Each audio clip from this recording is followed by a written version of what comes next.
Hello बच्चों, next वाला सवाल है इलेक्ट्रोकेमिस्ट्री के लिए एक्सप्लेनेशन ऑफ द सेल। अब सेल हमारे पास दो तरीके के हैं, एक तो हाफ सेल जो हम पढ़ते हैं हाफ सेल, और दूसरा जो एक्सप्लेनेशन लिखना है हमें वो है कंप्लीट सेल। कंप्लीट सेल वो होता है जिसमें दोनों हाफ सेल कनेक्टेड हो, कंप्लीट सेल। तो अगर इसका एक्सप्लेनेशन देखना है सिंबल वाइज तो कैसे एक्सप्लेन करेंगे, तो सबसे पहले हाफ सेल को समझते हैं। हाफ सेल क्या होता है बच्चों, देखो अगर मान लो हाफ सेल अगर हमसे कहा जाता है तो we think about only and only one beaker. That means if we are thinking about the anode, there is just anode half cell. या तो अगर आप कैथोड के लिए सोच रहे हो तो सिर्फ कैथोड ही बनाओगे, यानी एक बीकर लिया उसमें सिर्फ एक ही प्लेट डेप्थ करेंगे जिसे हम इलेक्ट्रोड कहते हैं। मान लो यहाँ पर मैंने कोई एक प्लेट डेप्थ कर ली, सपोज करते हैं कि ये जिंक वाला सेल है जो हमने पढ़ रखा है बेटा, ये जिंक की प्लेट है। अगर जिंक की प्लेट कंसीडर करते तो सोल्यूशन पता है, यहाँ पे ZnSO4 लेते थे, और अगर ZnSO4 का सोल्यूशन है तो उसमें डेफिनेटली दो आयन्स मिलेंगे हमें। कौन कौन से, तो एक तो आपको इसमें मिल जाएगा Zn2+ और SO4 2-। ZnSO4 का सोल्यूशन है। तो इसका मतलब तो ये हुआ कि जो प्लेट हमने कंसीडर करी हुई है ये वाली जिंक की प्लेट, वो सीधा किसके कांटेक्ट में है, तो Zn2+ आयन के कांटेक्ट में है। और अगर कांटेक्ट में है तो उसको एक्सप्लेन कैसे किया जाता है इस प्लेट को, तो हम ऐसे लिख सकते हैं हाफ सेल का सिंबॉलिक रिप्रेजेंटेशन। बड़ा ध्यान से समझना, अगर हम जिंक की प्लेट कंसीडर करें तो वी विल एक्सप्लेन Zn। कौन से फॉर्म में है प्लेट, तो सॉलिड फॉर्म में है। और अगर प्लेट सॉलिड फॉर्म में है और वो किसके डायरेक्टली कांटेक्ट में है, तो Zn2+ वाले सोल्यूशन के डायरेक्टली कांटेक्ट में है। समझ सकते हो, सीधा हमने ये सोल्यूशन लिया और उसी में प्लेट डेप्थ कर दी। मतलब ये जिंक की प्लेट है, किसके कांटेक्ट में है, Zn2+ के, तो बस यहाँ पर स्लैश लगा देना है। ये स्लैश का मतलब होता है डायरेक्टली कांटेक्ट, और किसके डायरेक्टली कांटेक्ट में है, तो Zn2+। लेकिन Zn2+ क्या है, एक्वा सोल्यूशन है, तो बाजू में उसका फिजिकल स्टेट एक्सप्लेन करेंगे, एक्वा कंडीशन। होप सो समझ आया होगा जिंक के लिए। एक और एग्जांपल समझते हैं। सपोज करो कि कॉपर के लिए अगर लिखना होता तो क्या लिखते, तो think about the beaker first. जैसे एक बीकर बना लिया, हाफ सेल सोचना है बच्चों, हाफ सेल मतलब एक ही प्लेट डेप्थ करेंगे इसमें। और अगर मान लेते हैं इसमें सोल्यूशन है CuSO4, तो आयंस कौन कौन से मिल जाएंगे इसमें, Cu2+ और SO4 2-। और इसमें भी प्लेट जो डेप्थ कर रहे हैं वो कौन सी कंसिडर कर लेते हैं, तो सर अकॉर्डिंग टू सोल्यूशन इसमें कॉपर की प्लेट है तो ये कॉपर प्लेट है।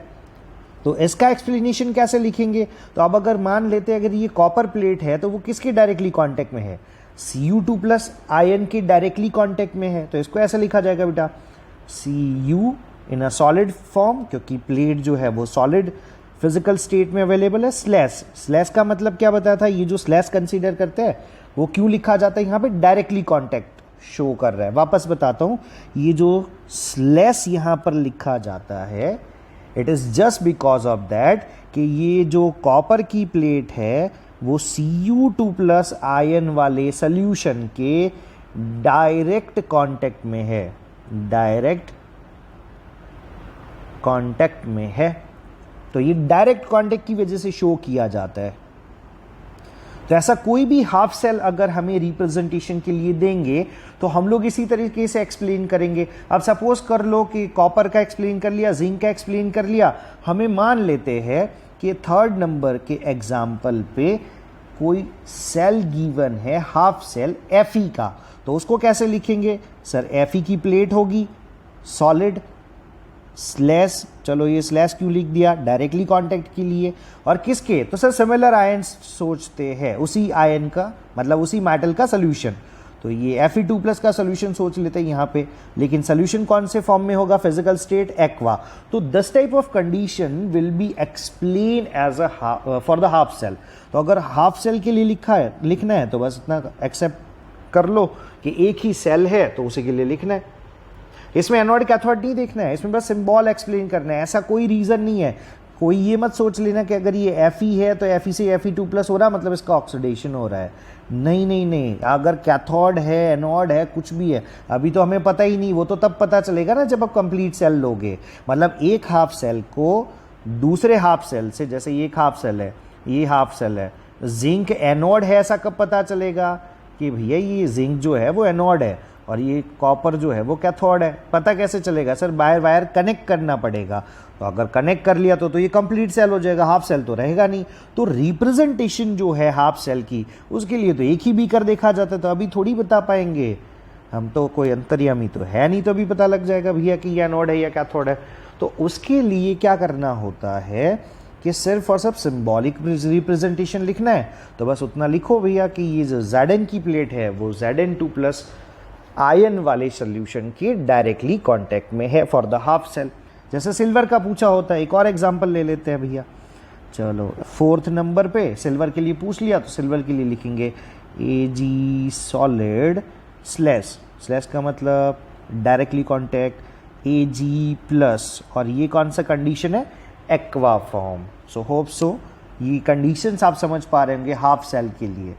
लेकिन हाफ सेल में एक और भी तो हमने सेल पढ़ा था, हाइड्रोजन का जो गैसियस इलेक्ट्रोड था, गैसियस इलेक्ट्रोड। इससे पहले वाला लेक्चर अगर आपने नहीं देखी हुई है वो वीडियो, तो आप जाके देख सकते हैं बेटा, अगले वाले वीडियोस पे। वीडियो नंबर 3 है, ये वीडियो नंबर 4 है, तो आप 3rd पे जाइए, टाइप कीजिए वहाँ पर टाइप्स ऑफ इलेक्ट्रोड्स, तो उसमें गैसियस इलेक्ट्रोड मिलेगा हाइड्रोजन का।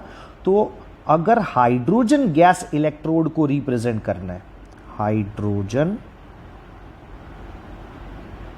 गैस इलेक्ट्रोड, देखो फिर मैं वापस थोड़ा सा स्ट्रक्चर बना लेता हूं। तो हाइड्रोजन गैस इलेक्ट्रोड क्या था? तो यहां पर जो हमने सोल्यूशन विजुलाइज किया हुआ था उसमें वो H+ वाला था। उसके अंदर जो प्लेट डेप्थ करी थी वो थी प्लेटिनम की, ये रही प्लेटिनम की प्लेट। और प्लेटिनम प्लेट मैंने जैसे पिछले वाली वीडियोस में बताया था बेटा कि प्लेटिनम प्लेट जो होती है वो इनर्ट इलेक्ट्रोड है। इनर्ट मतलब वो रिएक्शन में टेक पार्ट नहीं करती, बस सिर्फ स्पेस प्रोवाइड कर देती है रिएक्शन के लिए। और इसको कवर्ड कर दिया था हमने ग्लास ट्यूब से, और ग्लास ट्यूब से कवर करने पर एक एंड हमने खुला रखा हुआ था जहाँ से हम हाइड्रोजन को पास आउट करते थे। और हाइड्रोजन यहाँ से जो पास आउट होता था, ये जो हाइड्रोजन पास आउट हो रहा है यहाँ से, उसी को तो एक्सप्लेन करना है। लेकिन सर इसका सिंबॉलिक रिप्रेजेंटेशन लिखना है, तो कैसे कंसीडर करेंगे symbolic representation for hydrogen gaseous electrode? तो अगर हाइड्रोजन गैस इलेक्ट्रोड के लिए मुझे रिप्रेजेंटेशन लिखना है तो ये ऐसे हो जाएगा। देखो ये हो गया H2, लेकिन H2 कन्वर्जन किस में है? तो सर पहले तो प्लेट वाला सिस्टम लिखना पड़ेगा। ये H2 इसमें इन्वॉल्व ज़रूर है, लेकिन प्लेट कौन सी है? हाइड्रोजन की नहीं है, और हमें प्लेट कंसीडर करनी होती है। तो first of all we will explain platinum plate, कि भैया प्लेट जो है वो प्लेटिनम की है। लिख लो स्लैश, इसके साथ कौन कांटेक्ट में आता है? हाइड्रोजन। ये हो गया हाइड्रोजन। और हाइड्रोजन हम जानते हैं बेटा कि ये गैसियस कंडीशन में होता है। After that again slash, Q slash, क्योंकि अब ये H2 गैस जो है वो किसके कांटेक्ट में जा रहा है? तो यहाँ पर कौन सा आयन है? H+। तो लास्ट में एक्सप्लेन करना पड़ेगा हमें H+। तो यहाँ पर लिख देते हैं H+ आयन के डायरेक्टली कांटेक्ट में है तो स्लैश H+, लेकिन इसका फिजिकल स्टेट आ जाएगा बेटा एक्वा। यहाँ पे लिखना पड़ेगा आपको कंपल्सरी एक्वा कंडीशन। तो that is a representation of half cell, कि अलग अलग सेल को कैसे रिप्रेजेंट किया जाता है। ऊपर वाले जो सेल है जिसमें प्लेट यूज होती है मेटल की, वो तो इजीली आप एक्सप्लेन कर पाओगे। लेकिन अगर हाइड्रोजन गैस इलेक्ट्रोड के लिए लिखना है, हाफ सेल के लिए लिखना है, तो उसका सिंबॉलिक रिप्रेजेंटेशन आपको ऐसे लिखना पड़ेगा फॉर हाफ सेल। अब देखते हैं बेटा कि कंप्लीट सेल के लिए कैसे टाइटल या एक्सप्लेनेशन करेंगे। तो टाइटल क्रिएट कर देते बेटा यहाँ पे for complete cell, for complete cell. अच्छा कंप्लीट सेल देखना है तो एक एग्जांपल हमारे पास है ही, हमने जो स्टार्टिंग में लिया हुआ था इलेक्ट्रोकेमिकल सेल। तो चलिए पहले ड्रॉ कर लेते हैं इलेक्ट्रोकेमिकल सेल।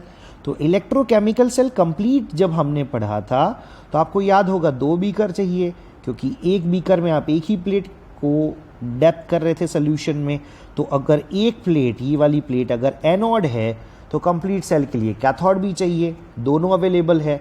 यहाँ पर हमने जो सोल्यूशन भरा हुआ था बेटा वो ZnSO4 का था, ये ZnSO4 का सोल्यूशन है, ZnSO4 जिंक सल्फेट। और यहाँ पर जो हमने सोल्यूशन भरा हुआ था वो था कॉपर सल्फेट, ये है कॉपर सल्फेट का सोल्यूशन CuSO4। तो दोनों प्लेट को जब बाय वायर, कॉपर वायर यहाँ पर जोड़ देते थे गैल्वेनोमीटर G रख के, और यहाँ पर एक और चीज़ लगती थी, याद करो याद करो याद करो याद करो, ऐसे U शेप की ट्यूब लगा दी जाती थी जिसको हम बताते थे सॉल्ट ब्रिज, सॉल्ट ब्रिज, जिसमें सोल्यूशन भरा जाता था यहाँ पे जेली फॉर्म में। फर्स्ट लेक्चर में समझाया हुआ था बेटा, जब इलेक्ट्रोकेमिकल सेल बताया था। तो इसका रिप्रेजेंटेशन कैसे करें, हमें तो उससे मतलब है। तो सबसे पहले एक चीज़ ये देखनी है कि अगर कंप्लीट सेल में कहीं पर भी अगर मान लो ये सॉल्ट ब्रिज यूज होता है, ये वाला सॉल्ट ब्रिज यूज होता है, तो for the salt bridge we will use double slash. First of all we will use double slash. तो ये हो गया डबल स्लैश। इस डबल स्लैश का मतलब क्या होता है कि भैया ये जो सेल का स्ट्रक्चर है ना, इसमें ये सॉल्ट ब्रिज यूज हुआ है। अगर सॉल्ट ब्रिज यूज नहीं हुआ है तो सिंगल स्लैश से एक्सप्लेन करेंगे, लेकिन अगर सॉल्ट ब्रिज यूज हुआ है तो we will explain as a double slash. तो डबल स्लैश लगा दिया क्योंकि दिख रहा है फिगर में, स्ट्रक्चर में ये सॉल्ट ब्रिज यूज हुआ है। और जितनी भी बेटा इलेक्ट्रोकेमिकल सेल टाइप है उसमें हाफ और हाफ सेल को कनेक्ट किया जाता है, तो ज़रूरत पड़ती ही है वहाँ पे सॉल्ट ब्रिज की। तो हम लोग यहाँ पर डबल स्लैश कंसीडर करेंगे इस वाले सेल में, कंप्लीट सेल में। तो उस कंप्लीट सेल के लेफ्ट हैंड साइड पे लिखा जाता है एनोड और राइट हैंड साइड पे लिखा जाता है कैथोड। तो इस वाली प्लेट में एनोड कौन बन रहा है सर? ये जिंक की प्लेट बनती थी, याद करो। Zn यहाँ से निकलता था, 2 इलेक्ट्रॉन फ्री करता था और ये कन्वर्ट हो जाता था Zn2+ में, और फिर ये Zn2+ सोल्यूशन में चले जाते थे। तो इसका मतलब तो ये हुआ कि ये इलेक्ट्रॉन फ्री कर रहा है, जिंक वाला जो प्लेट है वो। अगर वो इलेक्ट्रॉन फ्री कर रहा है तो सर वो तो ऑक्सीडेशन रिएक्शन हुई। लेकिन कंप्लीट सेल में ये ध्यान रखना है बच्चों कि अगर आप एनोड के बारे में लिख रहे हो ना, तो वहाँ पर जो रिएक्शन होती है, हम सब जानते हैं बेटा, एनोड पे कौन सी रिएक्शन होती है? ऑक्सीडेशन। कैथोड पे कौन सी होती है? रिडक्शन। ये अ से अ याद कर लो, एनोड पे ऑक्सीडेशन होता है, फिक्स है। अ से अ याद रखना है, बहुत सिंपल है। तो एनोड पे होता है ऑक्सीडेशन, तो ऑक्सीडेशन को कैसे लिखेंगे? तो ये रहा भैया, किसका ऑक्सीडेशन हो रहा है? जिंक का। Explain Zn in which form? Solid, क्योंकि Zn की प्लेट कंसीडर है, ये सॉलिड फॉर्म में है। ये प्लेट देखो जो ब्लू लाइन में बना रखो, ये वाली प्लेट, ये वाली प्लेट, ये वाली प्लेट। तो Zn जो है वो सॉलिड में है, और after removing 2 electron it will be converted in Zn2+। तो भैया ये तो कन्वर्ट हो गया Zn2+ में, ये बात है, ये है ऑक्सीडेशन। लेकिन Zn2+ में कन्वर्ट होने के बाद ये हवा में थोड़ी लटका रहेगा, ये जाएगा कहाँ पे? प्लेट में। भैया रफ हो गया सॉल्ट ब्रिज, ये सॉल्ट ब्रिज। Zn2+ कहाँ जाएगा? तो सर हवा में नहीं लटकेगा, ये जाएगा यहाँ पे सोल्यूशन में, यहाँ पे। और अगर सोल्यूशन में चला गया तो सर उसका फिजिकल स्टेट कंसीडर किया जाएगा एक्वा। और कैथोड पे कौन है? तो सर कॉपर है। याद करो रिएक्शन क्या लिखी थी हमने कि यहाँ पर अगर Cu2+ का पार्टिकल है वो प्लेट पे जाता है, 2 इलेक्ट्रॉन आते हैं, Cu2+ उसको कैप्चर करता है, गेन करता है और यहीं पे चिपक जाता है प्लेट पे। तो ऐसी कुछ रिएक्शन थी, लेकिन ये तो इलेक्ट्रॉन को गेन करने वाली रिएक्शन हो गई। तो अगर इलेक्ट्रॉन को गेन करने वाली रिएक्शन है तो वो तो सर रिडक्शन है। तो रिडक्शन को कैसे लिखोगे? तो अब यहाँ पर जब आप कैथोड लिखोगे तो अब पहले लिखना पड़ेगा Cu2+। In which form? तो भैया ये एक्वा में था, एक्वा फॉर्म में था, एक्वा फॉर्म में अवेलेबल था। लेकिन प्लेट पर जाने के बाद 2 इलेक्ट्रॉन को गेन करने के बाद ये कन्वर्ट हो जाता है Cu सॉलिड में। तो वो एक्सप्लेनेशन लिखना है। तो Cu सॉलिड में अगर कन्वर्ट हुआ तो यहाँ पे लिख देंगे Cu सॉलिड। ये हो गया कंप्लीट सेल का रिप्रेजेंटेशन। बट ये तो जिंक और कॉपर के लिए था। अब सपोज करो कि अगर मैं इसमें, ये तो चीज़ समझ में आ गई सबको कि अगर डबल स्लैश है तो सॉल्ट ब्रिज यूज़ हुआ है, देख सकते हो इसमें सॉल्ट ब्रिज यूज़ हुआ है, तभी तो मैंने ये डबल स्लैश यूज़ किया हुआ है। ये रहा सॉल्ट ब्रिज यूज़ होगा, डबल स्लैश करना ही करना है भाई, लगाना है वहाँ पे। दूसरी बात एक और, सर लेफ्ट हैंड साइड पे क्या आएगा, एनोड, राइट हैंड साइड पे क्या आएगा, कैथोड। ये चीज़ें भी फिक्स है। बस इतनी चीज़ें क्लियर हो गई, बहुत ईजी है। और लिखना वही फॉर्म में है जो रिएक्शन उसके साथ में हो रही है, एनोड पे ऑक्सीडेशन, कैथोड पे रिडक्शन, बहुत ईजी है। अगेन सोच लो, जैसे कंसीडर करते हैं सेकंड एग्जांपल में कि अब मैं जो सेल ले रहा हूं बेटा वो है कॉपर, लेकिन कॉपर यहां पर मैं आपको बता देता हूं कि कैथोड है। और अब मैं ले रहा हूं हाइड्रोजन गैस इलेक्ट्रोड। अब आएगा मजा। हाइड्रोजन गैस इलेक्ट्रोड लेंगे और मैं ये कह रहा हूं ये एनोड है, और अगर एनोड है तो क्या करना पड़ेगा, see that first of all except करो कि भैया सॉल्ट ब्रिज की ज़रूरत है, लगाओ डबल स्लैश, ये हो गया डबल स्लैश। चलो लेफ्ट हैंड साइड पे क्या बताया था डबल स्लैश के, तो यहाँ पे लिखना है हमें एनोड, यहाँ पे लिखना है कैथोड। लेकिन पॉइंट याद है ना बेटा, क्या बताया था, एनोड पे ऑक्सीडेशन हो रही है, तो वो रिएक्शन दिखनी चाहिए आपके एक्सप्लेनेशन में कि भैया यहाँ पे ऑक्सीडेशन हो रहा है, इलेक्ट्रॉन रिलीज कर रहा है, वो है डोनेट कर रहा है। तो कैसे एक्सप्लेन करेंगे, देखो इसकी रिएक्शन को, बहुत ईजी है। हाइड्रोजन गैसेस इलेक्ट्रोड, सबसे पहले प्लेट लिख दो भैया, प्लेटिनम। लेकिन ये इनर्ट इलेक्ट्रोड था, इनर्ट मतलब जो टेक पार्ट नहीं करता था, बैठे बैठे देखेगा, आओ रिएक्शन करो, है ना, स्पेस प्रोवाइड करता था, रिएक्शन में कोई टेक पार्ट नहीं करता था। तो ये प्लेटिनम प्लेट लिखनी है, उसके बाद स्लैश। अब ऑक्सीडेशन रिएक्शन है तो क्या होता होगा, सोचो, H2 है वो 2H प्लस में कन्वर्ट हो जाता होगा और 2 इलेक्ट्रॉन रिलीज करता होगा। तो ऐसी ही रिएक्शन दिखे, ऐसा कुछ लिखना है यहाँ पे, तो लिखो H2। लेकिन एक बहुत इंपॉर्टेंट चीज़ जो मैं आपको बताना भूल गया हूँ, ये अब बता देता हूँ, यहाँ पे एक्वा लिखने से बेटर है if we will consider that cell is in a standard form. तो भैया स्टैंडर्ड वाली डेफिनेशन याद करनी पड़ेगी। अगर स्टैंडर्ड सेल है तो एक्वा नहीं लिखना है, फिजिकल स्टेट तो सबको पता है एक्वा ही होती है। अगर मान लो सोल्यूशन ले रहे हो तो वो एक्वा कंडीशन में, पानी के अंदर हमने मिलाकर सोल्यूशन बनाया हुआ है, एक्वा गिवन है। लेकिन कंसेंट्रेशन क्या होनी चाहिए थी, तो अगर आप स्टैंडर्ड सेल को सोच रहे हो तो यहाँ पर जो कंसेंट्रेशन है वो 1 मोलार यूज होगी, Cu2 प्लस के लिए भी 1 मोलार यूज होगी। तो ये चीज़ें ध्यान रखनी है। एक और चीज़ थी, तो आप स्टैंडर्ड कंसीडर करोगे तो ये भी सोच लेना कि ये वाला सेल 298 केल्विन टेम्परेचर पर बना था, क्योंकि स्टैंडर्ड वाली टर्म्स याद कर लो बेटा। एक बार और याद दिला देता हूँ, स्टैंडर्ड सेल क्या होता है, तो जिसके लिए टेम्परेचर होता है 298 केल्विन, अगर उसका सल्यूशन है तो सल्यूशन का कंसंट्रेशन होना चाहिए 1 मोलार। और अगर किसी सेल में कोई गैस रिलेट करता है, इन्वॉल्व होता है, तो उसका प्रेशर होना चाहिए भैया 1 बार। अगर ये चीज़ें मेंशन होती है तो स्टैंडर्ड सेल माना जाएगा, अगर नहीं होती है तो भैया नॉन स्टैंडर्ड होगा। तो यहां पर देखो बेटा, हाइड्रोजन को भी मैं कंसीडर कर लेता हूं एज अ स्टैंडर्ड सेल ले रहा हूं, लेकिन हाइड्रोजन तो गैस है, तो गैस के बाजू में क्या लिखना पड़ेगा, 1 बार, स्टैंडर्ड सेल होने की वजह से। अगेन स्लैश, किस में कन्वर्ट हो रहा है, 2H प्लस में, लिखो यहाँ पे 2H plus. Physical state aqua आया, बट आप सोच रहे हो ये स्टैंडर्ड सेल है, तो यहाँ पे लिख दो क्या, 1 मोलार। Is that clear. अब राइट हैंड साइड पे क्या लिखना था, कैथोड लिखना है। अच्छा कैथोड लिखना है तो कैसे लिखेंगे, तो भैया कैथोड पे कौन है, कॉपर है, ये रहा देखो कॉपर। तो कॉपर को ऐसा एक्सप्लेन करेंगे कि रिडक्शन रिएक्शन दिखनी चाहिए, टर्म्स तो वही है, तो रिडक्शन रिएक्शन दिखाएंगे। रिडक्शन रिएक्शन में होता है सर इलेक्ट्रॉन गेन होते हैं, एक्सेप्ट होते हैं। ये डबल स्लैश मतलब सॉल्ट ब्रिज यूज हुआ होगा। After that focus on the copper, तो कॉपर पे रिडक्शन है, तो रिडक्शन है तो पहले लिखो Cu2 plus in aqua form, but standard cell consider कर रहे हो, लिखो भैया यहाँ पे 1 मोलार स्लैश, किस में कन्वर्ट होगा, Cu आफ्टर गेनिंग 2 इलेक्ट्रॉन। तो Cu का फिजिकल स्टेट होता है सॉलिड।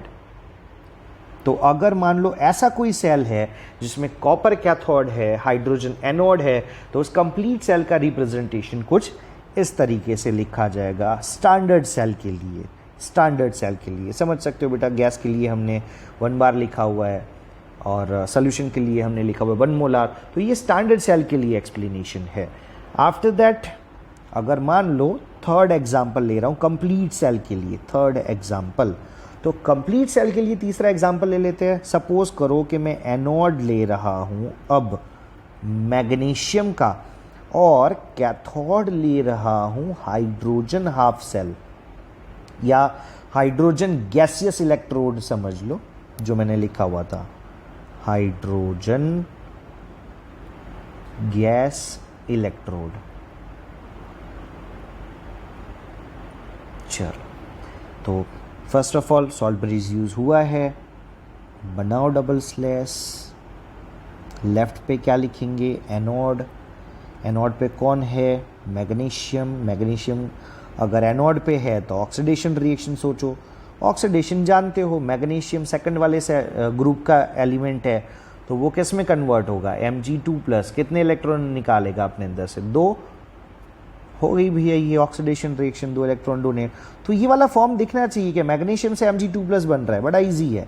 तो यहाँ पे लिखेंगे Mg solid slash single slash, conversion किस में है Mg2+, लेकिन अगर Mg2+ बना तो ये तो एक्वा होगा, एक्वा मतलब सोल्यूशन है, लेकिन कंसिडर कर रहे हैं स्टैंडर्ड सेल है, तो स्टैंडर्ड सेल है तो यहाँ पे लिखेंगे 1 मोलार फॉर सोल्यूशन।